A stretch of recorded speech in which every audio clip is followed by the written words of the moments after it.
நான் ஃபாத்திமா அஸ்மினா. தற்கொலை இன்று இளம் சமூகத்தினர் மத்தியில் காட்டு தீ போன்று வேகமாக பரவி வருகின்றது.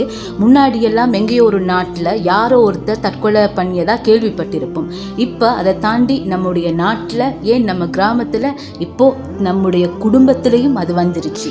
தற்கொலைக்கு மூல காரணம் டிப்ரெஷன், மன உளைச்சல். இந்த மன உளைச்சல் எப்படி ஏற்படுகிறது சொன்னால், அதற்கான ஒரு விஞ்ஞான விளக்கமாக மூளையில் ஏற்படுகின்ற ஒரு கெமிக்கல், அதாவது மூளையில் செரோட்டின் என்ற ஹோமோன் இருக்கிறது.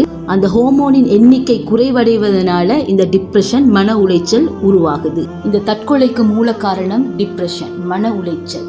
நல்லா இருந்த ஒருத்தர் திடீரென்று மோசமான நிலைக்கு தள்ளப்படுவார்.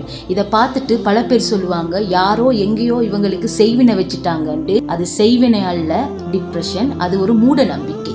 இது வந்துட்டாலே ஆள் அடையாளம் தெரியாம மாறி போவாங்க. உடல்ல உள்ள பாகங்கள் செயலிழந்த மாதிரி அவங்களுக்கு எதையும் செய்ய முடியாது, அப்படியே கட்டி போட்ட மாதிரி ஆகிடும். அவங்களுக்கு எதை பத்தி யோசிக்கவும் முடியாது, எந்த வேலையும் செய்யவும் முடியாது. ஏன், தரையில தங்கமே கிடந்தாலும் அதை குனிந்து எடுக்கின்ற மனநிலை மனநோயாளிகளுக்கு இருக்காது.